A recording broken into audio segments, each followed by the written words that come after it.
Well, Steve, over here, other side.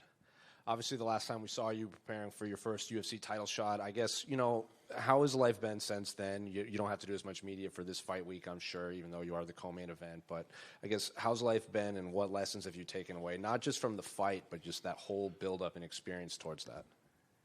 Honestly, life has been exactly the same. Again, I don't know, I learned a lot of lessons.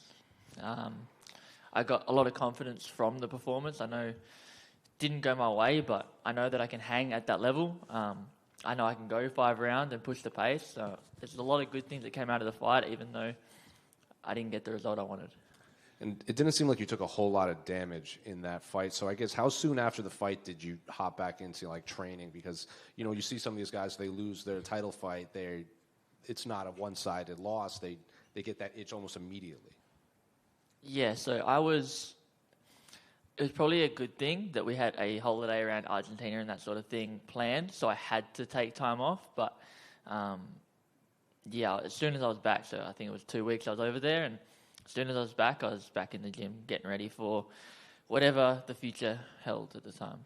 And of course, once they announced this card, it seems like you were the name everyone assumed would be on this card. So did the UFC tell you, even how far ahead of time did they tell you, we're coming to Perth and you're going to be on this card regardless?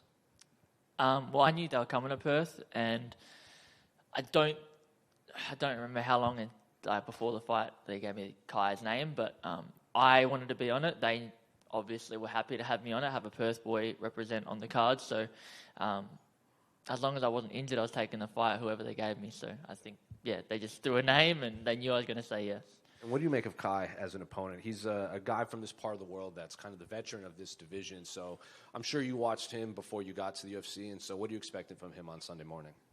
Yeah, he's a very good fighter. He's super explosive, very good takedown defense, and he hits really hard. So I definitely have to mind my P's and Q's, but I just think I'm better at the end of the day, and we're going to find out on Sunday morning. Have you... The approach to this as compared to Pantoja, because like you said, Kai has, he hits hard and not everyone has knockout power in this division. Have you had to approach Kai differently than you did for a Pantoja in a 5-round fight?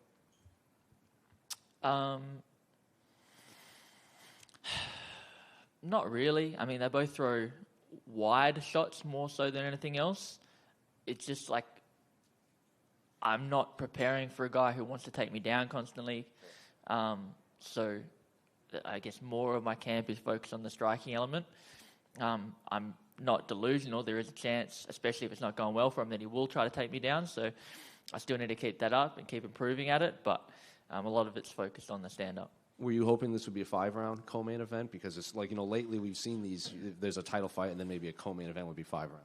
Yeah, so after going 5 rounds, I definitely want to go 5 again. I think 5 suits me. I think the fact that I was finishing over the top of Pantoja means that I can finish over the top of a lot of people, and I just think 5 suits me.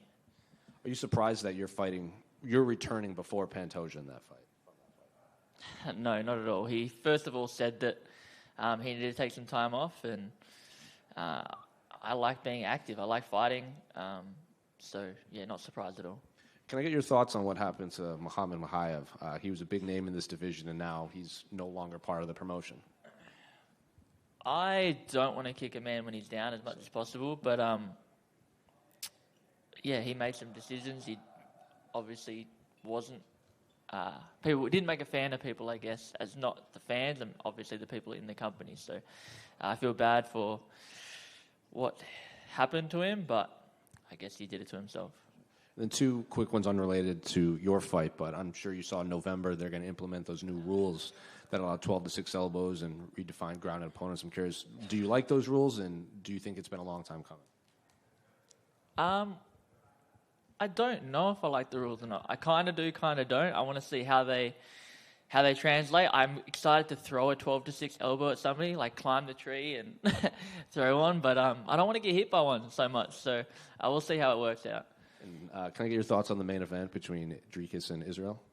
Yeah, I think Izzy's really good, as everybody knows. I think he's going to hit him. He's going to be able to find a way to put his hands on him to start with, and then I think Dricus is going to keep pushing and then eventually walk onto a really devastating shot. Thank you. Steve, right here. You and I talked yesterday. You said you kind of have a bucket list. You want to get a fight with a Mexican fighter because you love the culture and everything kind of about that. So where did that start for you? Like, how did you come about, being into the Mexican fight culture? So, I mean, there's been so many, like Julio Cesar Chavez, Canelo Alvarez, far out, I'm going to butcher his name, the guy that fought Manny Pacquiao, Marquez, yeah. There's been so many great Mexican boxers, and again, they're fighters, and at the end of the day, that's what I like watching. I respect and I love watching technicians as well, but I want to see somebody who's a technician that goes out and wants to brawl with people too. Like that's my favorite thing to watch. And then how do you think the fight's going to go between Brandon Royval and Tatsuro Taira? I think Tatsuro Taira has a really good chance of winning this fight. I don't think Royval's takedown defense and overall jiu-jitsu will be able to stop Taira. I don't necessarily think he'll finish him, but I just think he'll be able to take him down and control where the fight gets played out. What do you think the best meme you've gotten so far has been? Because I think there was one, it was a 305, and it was like a cast of The Office with all the fighters on it. What do you think the best one you've gotten is? I do honestly really like the one of Al Pacino sitting in front with the Botafogo out the back, and I think that's a pretty funny one. I like that one. Steve, you go back to last year, UFC 284. You're actually fighting at Eternal MMA the night before, knowing that you probably should have been on that UFC card. Fast forward to now, you're fighting in the co-main event in front of the Perth home crowd. Is something that you always wanted. How's that build-up been for you? Yeah, it's sort of weird how quickly you get used to you're fighting away. Like this whole week sort of felt kind of foreign. I'm in my own house. I'm doing all the things I normally do when I'm training, but I'm fighting this week. So it's kind of odd that was normal just over a year ago and now it's foreign. But yeah, I'm very excited. Got all my family, friends and people that have supported me coming along to the fight. And I can't wait to put on a great performance for them. As MMA fans, we always knew who you were. We always knew that you were destined to be where you are now. But how has your life changed? Obviously, being in the limelight. We saw you with the local AFL team with West Coast Eagles getting presented a jumper. I mean, how you're still the same person, but how's everything else changed for you in a short amount of time? So mostly things haven't changed, but yeah, every now and then I get to do something really cool like that. I get to meet the Eagles. I got to meet the Wallabies the other day. I get to have these experiences that not everybody gets to have and kids dream about. But every other time of the day is the same boring life I had before. I go to training in the morning. I'm there basically all day, and then I go home and go to bed. So, yeah. And we had Jack Della Maddalena last year, obviously first Perth fighter. You're obviously the second, but again, you've got the co-main event, obviously a top billing. So it's that must be obviously huge, exciting for you. But the amount of fighters from Perth coming out and doing well, and obviously we've got 3 guys from Perth fighting on the Dana White Contender Series coming up. I mean, it's huge for MMA in Perth, isn't it? Yeah, it's massive. I mean, for a long time, growing up myself, I got told I need to go to the US. If I want to be any good, I got to go to this place and that place, and you can't do it from here. It's not big enough. So the fact that, you've had Jack Della, you've had me doing what we're doing, and now you have the younger guys, Drillich, Cody, Quillen, coming up from Perth as well. It just shows anybody that doesn't matter where you're from, you can make it happen if you really want it to happen. And speaking of history, again, aside from probably staying in combat sports, we've got another young Perth fighter, Alex Winwood, fighting for a world title in only his 5th professional fight on September 7. I saw you caught up with him during the week of the Welcome to Country. What do you think of Alex Winwood and a message for him as he tries to break Jeff Fennick's record of becoming the fastest Australian to win a world title? Yeah, obviously he's a great talent. I've been at I think I've only been at one of his fights live once, and he's very technically good, which you have to be if you want to be fighting for a world title, right? So he's a very good fighter, and I think he can do it. I think he's a great fighter, and I wish him the best of luck. All the best to you as well, Steve, Astro Boy. Steve, just down here. A big thing that you've spoken about in the past is opponents' toughness and being a tough individual. Where do you rate Kai Kara-France's toughness?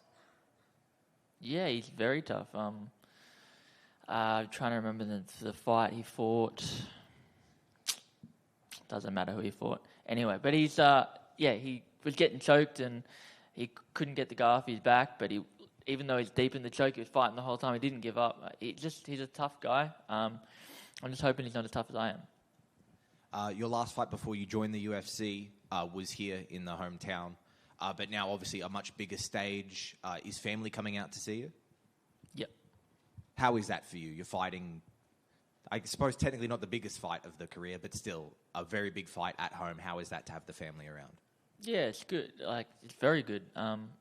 I've been very lucky, though, in the fact that my family have travelled to Brazil and Vegas or New York, all that sort of stuff. They've always sort of been around, so I'm very blessed that way, and I get that same thing, just they don't have to travel now.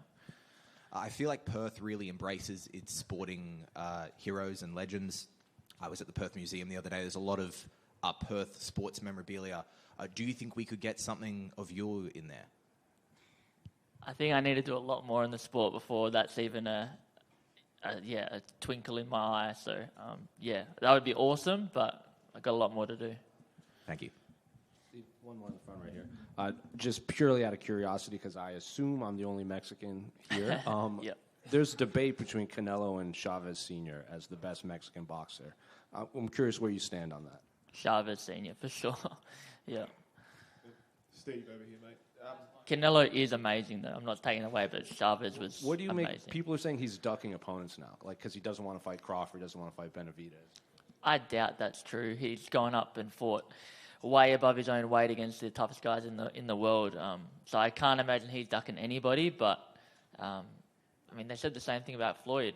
He fought all the best guys for a long time, and then at the end of the career, he didn't necessarily fight the people they all wanted him to fight. But to say that he's ducking people, I think is also crazy. Steve, you spoke yesterday about you think you're probably 2 wins away from being back in that title contention. Have you outlined a path back there yet after what was a disappointing earlier fight this year, I suppose? The result was disappointing. I have a rough guide. Obviously, Kai's first on the list, and then Amir Albazi and, I don't know, Moreno, Royval, somebody like that, I think would be the guys. And it's a bit of a race between you and Jack to be the first champion at this stage. Is the goal, you're the co-main event, is the goal to be the headline act and defending a title in Perth? Yeah, of course. Whether it's being the main event or not, my goal is to be on Perth as a title holder. I got an opportunity to obviously fight for a title, and if I had won that and came here, I would have been the co-main event still. Just I would have had a title, and that would have been very exciting. Thanks, mate.